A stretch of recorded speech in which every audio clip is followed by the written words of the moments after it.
Olá, senhoras e senhores, tudo bem? Sempre sejam bem-vindos e sempre desejando sucesso a todo mundo.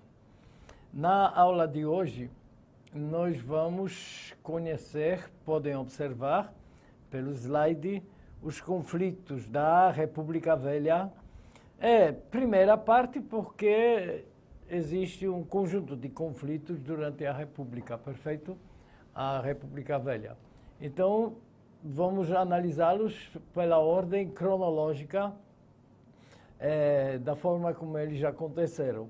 Entre eles, nós vamos ter, por exemplo, o surgimento do Partido Comunista Brasileiro, nós vamos ter a Semana de Arte Moderna, nós vamos ter o movimento chamado de tenentismo, Coluna Prestes e, finalmente, os movimentos messiânicos chamados assim.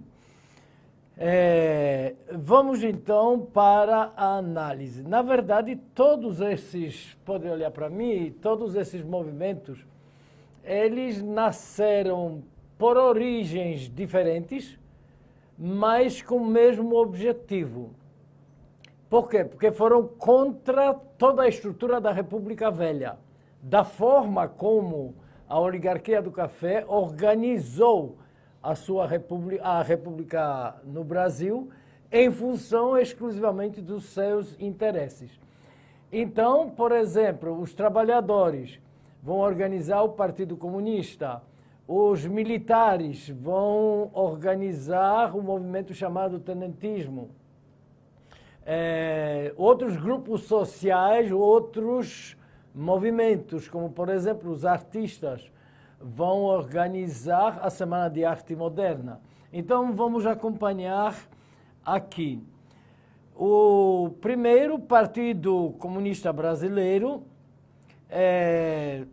foi organizado, podemos olhar aqui, foi organizado pelos trabalhadores nas recentes indústrias, principalmente de São Paulo,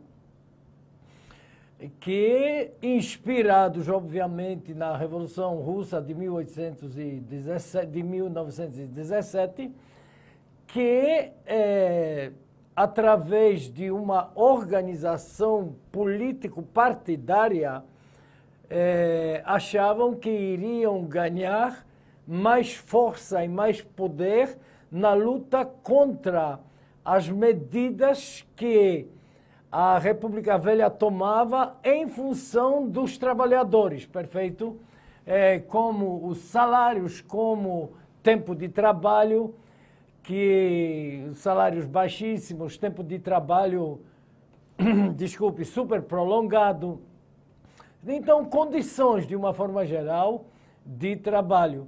Uma forma de lutar contra as imposições da oligarquia do café de São Paulo e Minas Gerais.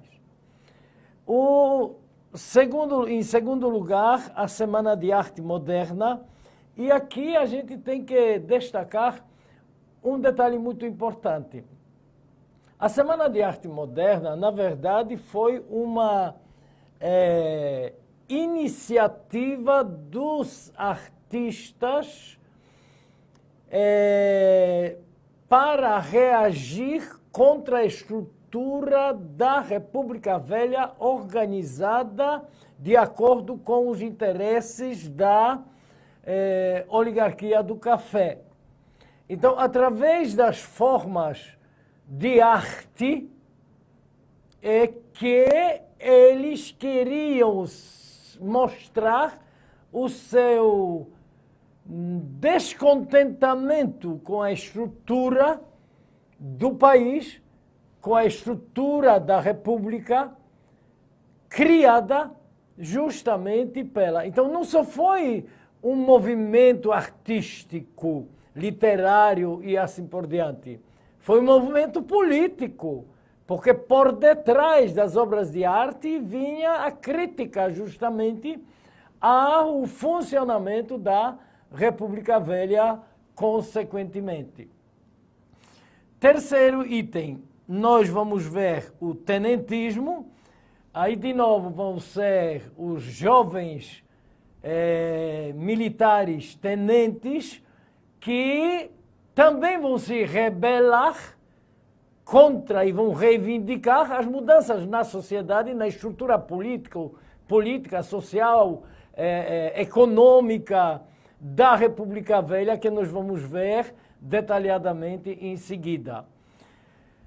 E a coluna Prestes, organizada por um ex-tenente, aliás, não é, Carlos Prestes, que vai querer chamar a atenção da sociedade, caminhando, marchando pelo Brasil afora, despertando a sociedade para as condições que existiam introduzidas pela oligarquia do café e a estrutura de toda a organização da República Velha. E, finalmente, como os senhores podem observar aqui no slide, o problema maior contra a República Velha foi a quebra da Bolsa de Valores em 1929 de Nova York.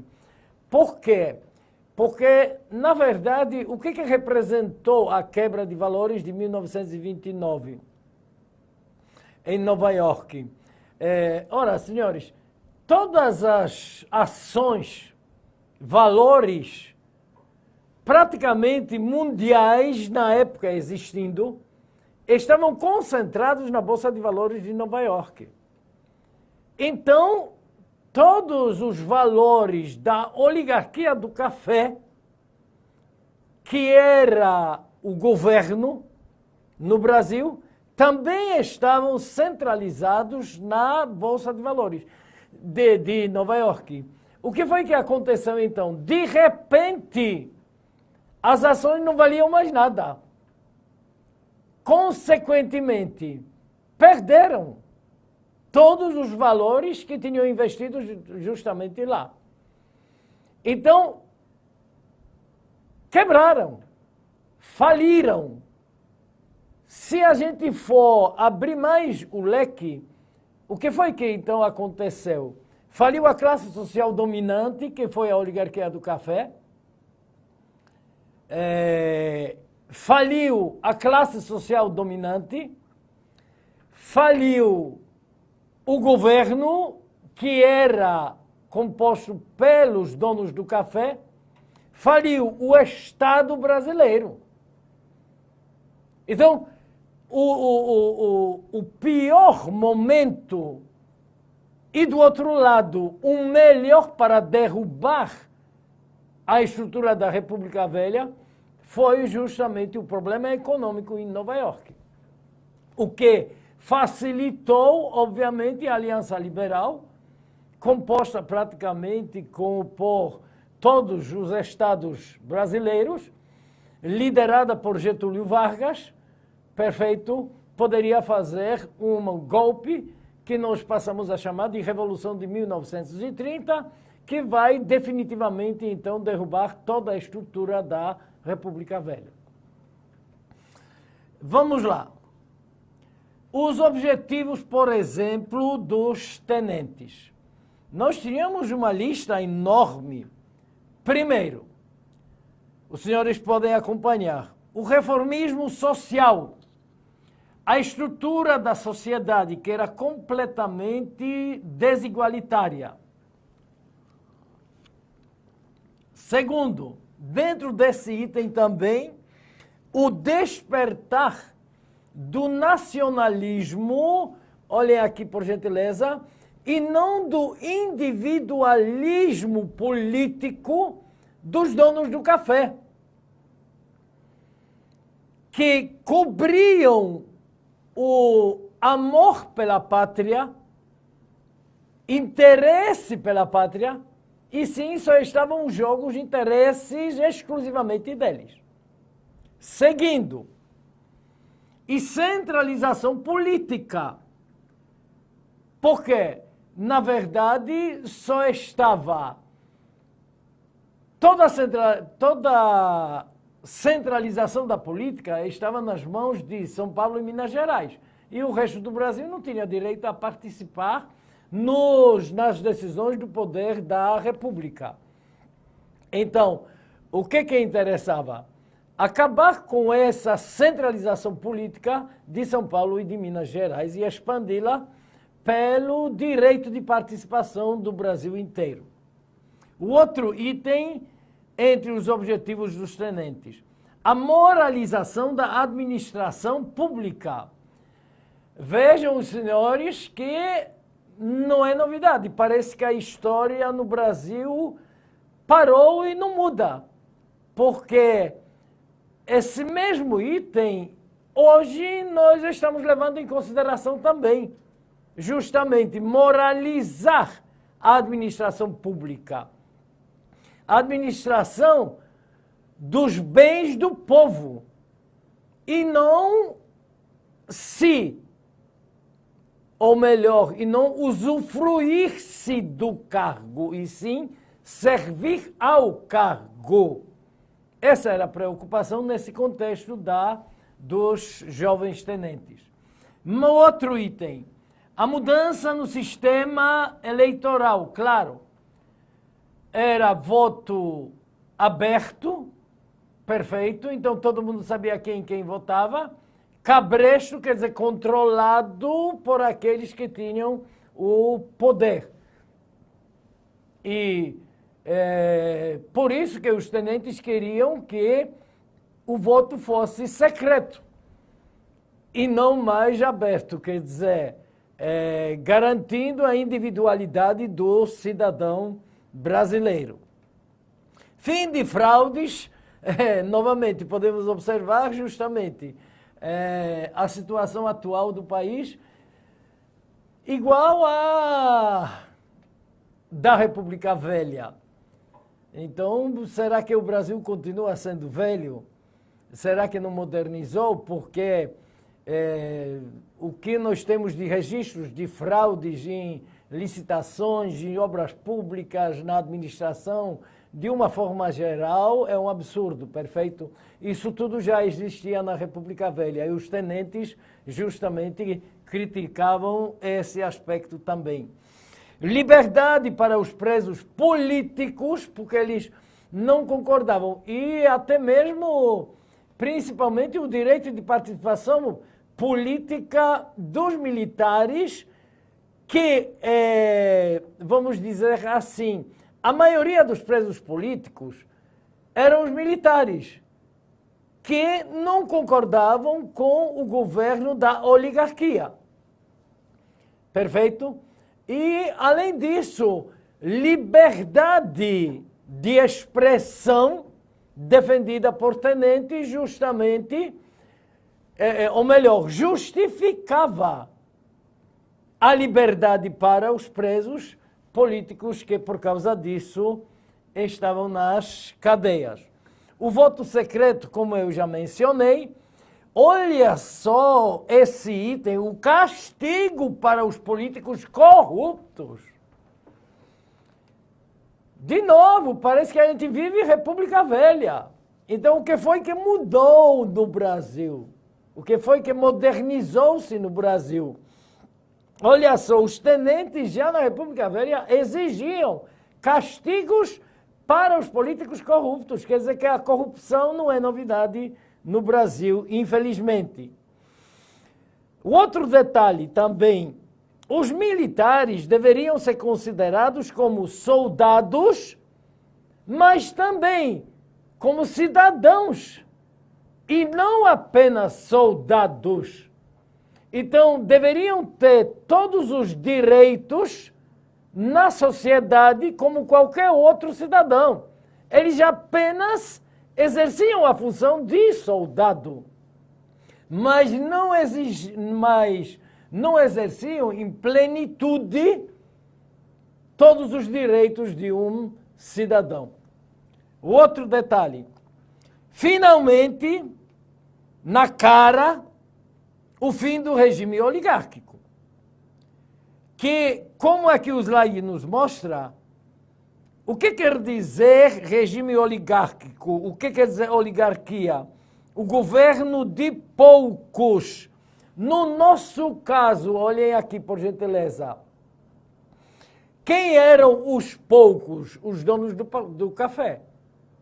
Então, nós tínhamos um sistema de governo oligárquico. O governo de poucos.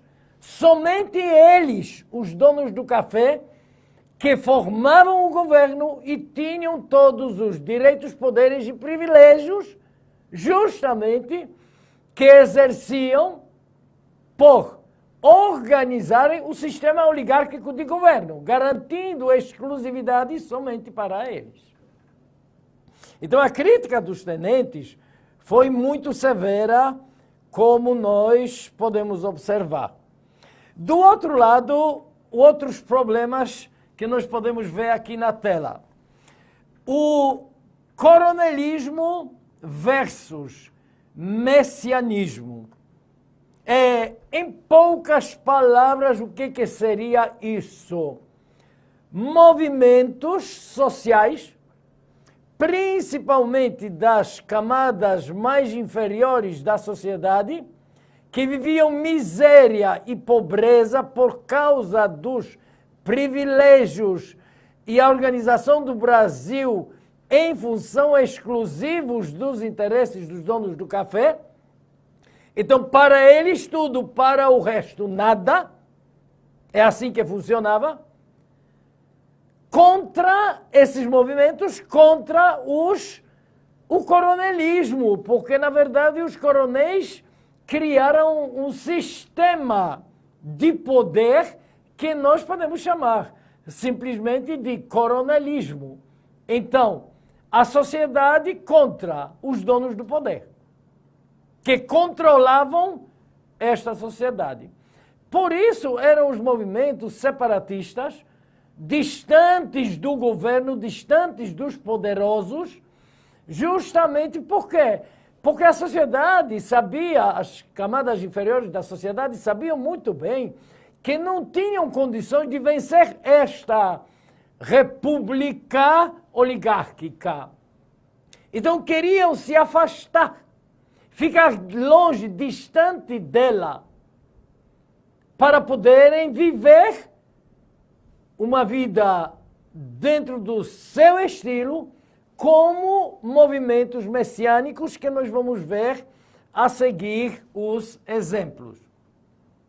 Assim, os senhores podem observar justamente os senhores coronéis e os principais movimentos messiânicos criados ou dirigidos por Padre Cícero em Juazeiro do Norte, João Maria no Contestado, Conselheiro em Canudos, são os exemplos clássicos. Vamos então para a análise desses movimentos. Qual era a cara dos movimentos messiânicos? Em primeiro lugar, eram liderados por um líder espiritual que era considerado quase como se fosse um Messias. O teor das pregações desse líder espiritual era a base da esperança de melhoria da vida em torno de Deus.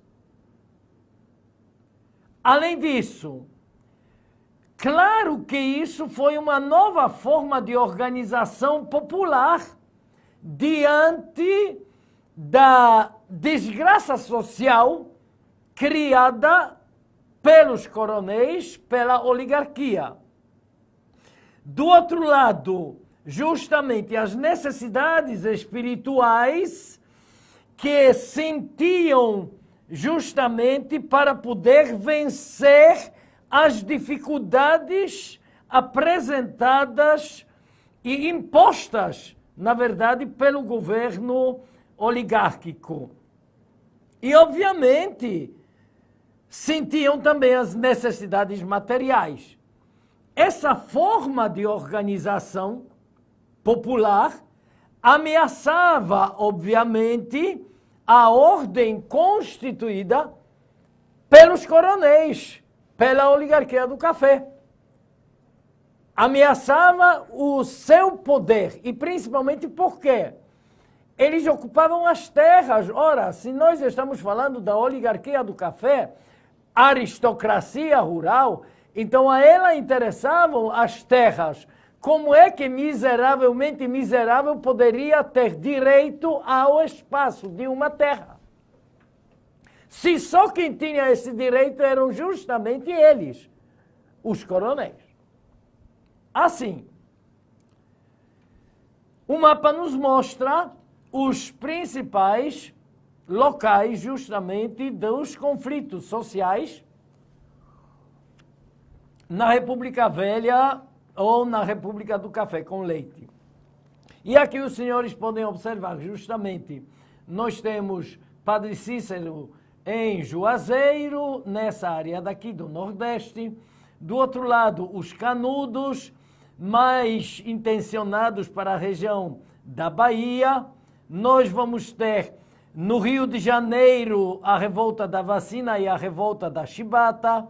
E, finalmente, nas fronteiras entre Paraná, principalmente, né, Paraná e Santa Catarina, nós vamos ter o problema de Rio Grande do Sul, claro, nós vamos ter o problema do contestado.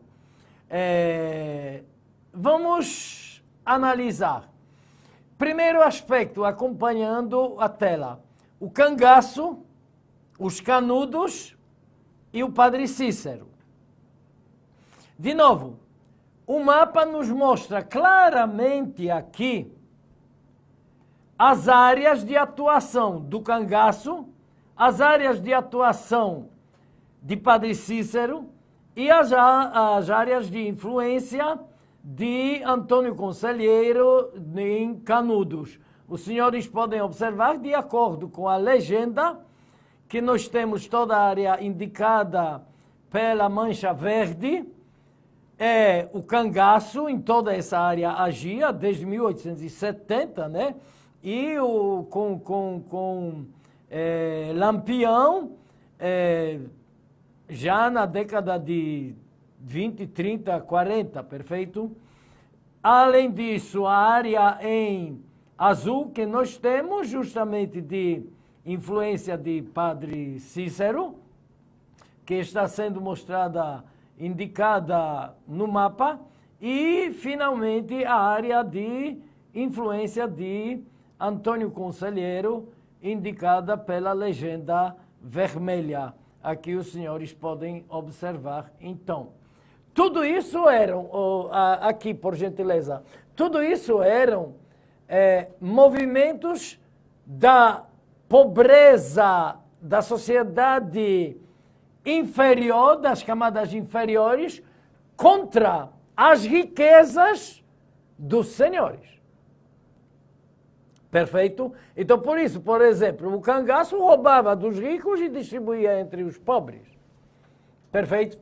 O discurso já de Padre Cícero era diferente, era mais espiritual. Não, Deus vai ajudar, mas nós vamos nos organizar de acordo com as organizações, de acordo com os ensinamentos da Bíblia, do povo judeu e assim por diante, hebreu e assim por diante.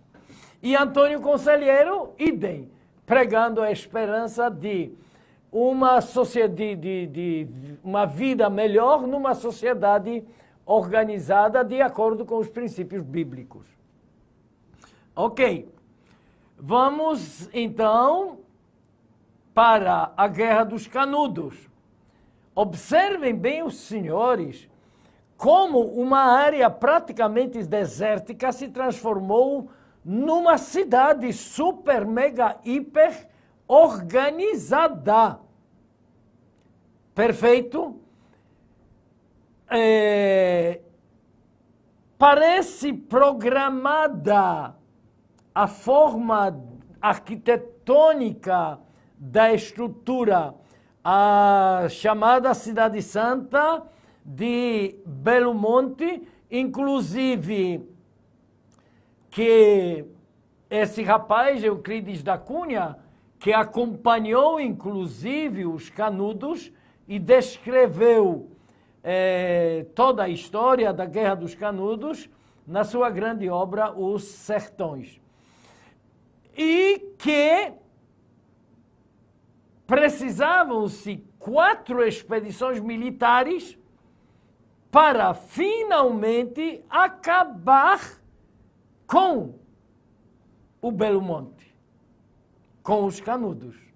Porque as 3 primeiras expedições não conseguiam acabar. Então, a forma de organização, inclusive social, cultural, religiosa, militar, era super organizada. Mas, como eu disse para vocês, era um movimento subversivo àqueles que estavam no poder para aqueles que estavam no poder.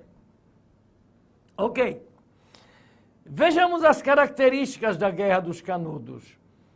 A religiosidade autônoma, portanto, independente da igreja em si,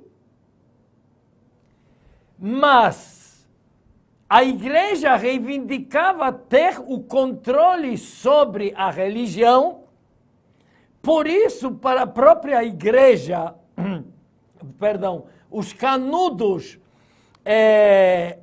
eram também subversivos para o poder da igreja, porque desenvolviam, como eu disse no primeiro item, uma religiosidade autônoma, independentemente da igreja como instituição do poder e do controle. Eram contra a república, mas aqui uma observação muito importante, senhores. Não eram contra sistema de governo republicano. Eram contra a república que foi desenhada e criada pela oligarquia do café. Contra esta república. E não contra sistema de governo republicano, para se entender. Contra a escravidão, claro, como movimento social. A oligarquia, então, queria impedir os pobres viver com autonomia.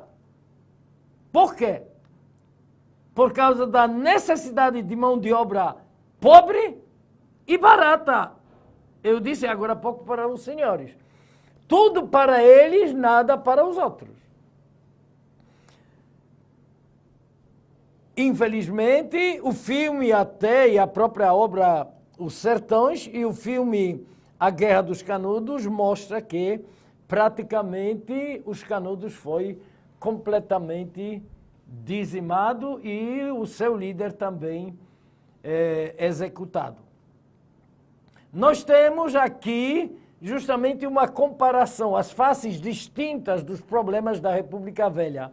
De um lado, os militares, jovens, os tenentes, que nós falamos agora há pouco, descontentes com a República Velha, e do outro lado, a Guerra dos Canudos,